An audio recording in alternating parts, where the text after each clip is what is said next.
So, my daughter and I finished eating dinner, and that was the visit. It was what it was. That's all I got. Thank you. That's great, Clarence. Thank you.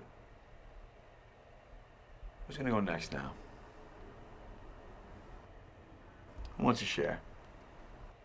Jessica? Just tell us how your weekend visit was. I don't know. It was good. I mean, most of it was good, I guess. But then there was some stuff that really pissed me off. Let's talk about it. What was going on? I mean, there was one time when my daughter Clea, she started in on the baby, and I was like, really? Again? And I started getting really pissed off. And then I stopped, and I remember what Mr. Newman said about, managing the behavior in the moment, like getting to her eye level and just looking right at her. So I did that. I looked her right in the eye, and I held her hands, and I said, hands are for holding and not for hitting. Firm but loving, like Mr. Newman said. And she stopped. I didn't yell. I was glad I didn't yell. This is great, Jessica. You're practicing. This is pride stuff here. Yeah, but then I took him to my mom's place, and, I felt like I was under a microscope the whole time. She watched every move I made, and she questioned what I did, and she wouldn't leave me alone with the kids. And you felt like you were being judged the whole time, right? Yeah. So when will I ever live down all the stuff that I did? I can never make up for it in their eyes. It's painful. I know where you've been with that. It's hard, man. When you realize how much you affected them, and they don't forget. That's right, Clarence. Can anybody else relate to what Jessica and Clarence are talking about? I just don't know if I can do it, If I feel like this after one visit, how's it going to be when I'm with them every single day? I'm scared. It's normal. It's normal for parents to worry about relapsing after kid visits. Who can support Jessica right now? Well, I know what you're saying. Yeah, this is what you've been working for, and it's hard to handle. But hey, you didn't pick up, right? No, but But good. Now you can talk about it. You can get help here. I'm here for you. Exactly. You guys are working on relapse prevention plans, right? Okay, well now would be a good time to talk about putting in something specific for us as parents. Something to help us with what we have to face as parents every day. Because they can be triggers too. What I'd like to do is pass out a worksheet. If you could just take one and pass it around, please. That's going to help us as individuals find out what our triggers are. Okay, I'm going to go over the first one with you. And then what I'd like you to do is fill them out in between now and our next session, and then we can share. Okay? So the first one is any major changes in your life, like your visits with your kids. What about my new job at the house? That kind of change? Yeah, any major life change. Doesn't have to be with the kids. Life changes can be exciting, or they can be stressful. They could cause relapse triggers. We need to be aware of that. Now, what triggers are specific to you as parents?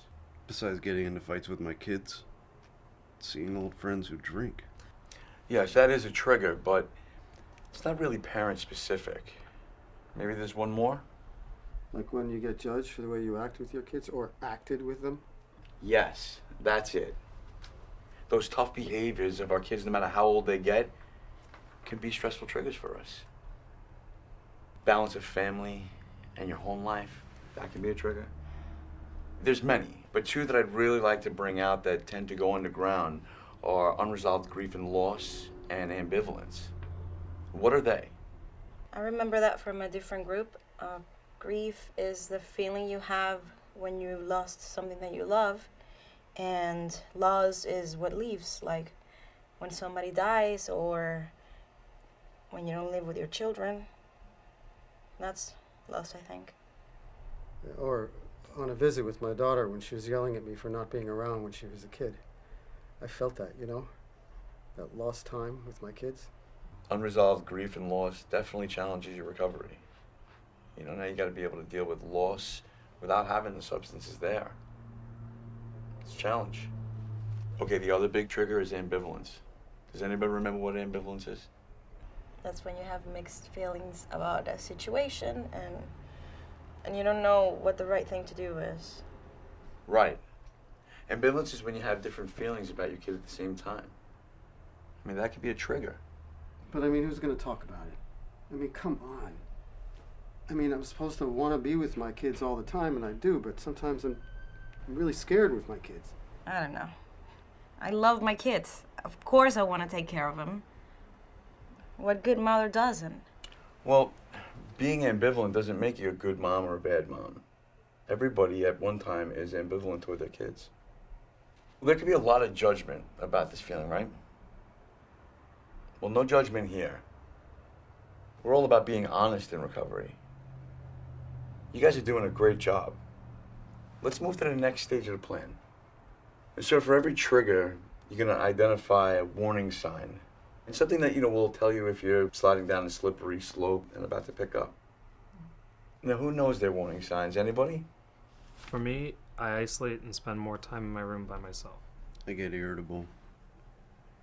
I lose my temper with my kids. I definitely pick fights. Well, all of these behaviors are a clue that something might be off and that you're headed in a risky direction. And because they're behaviors and something you do rather than think or feel, you have visible warning signs, and they're visible to others.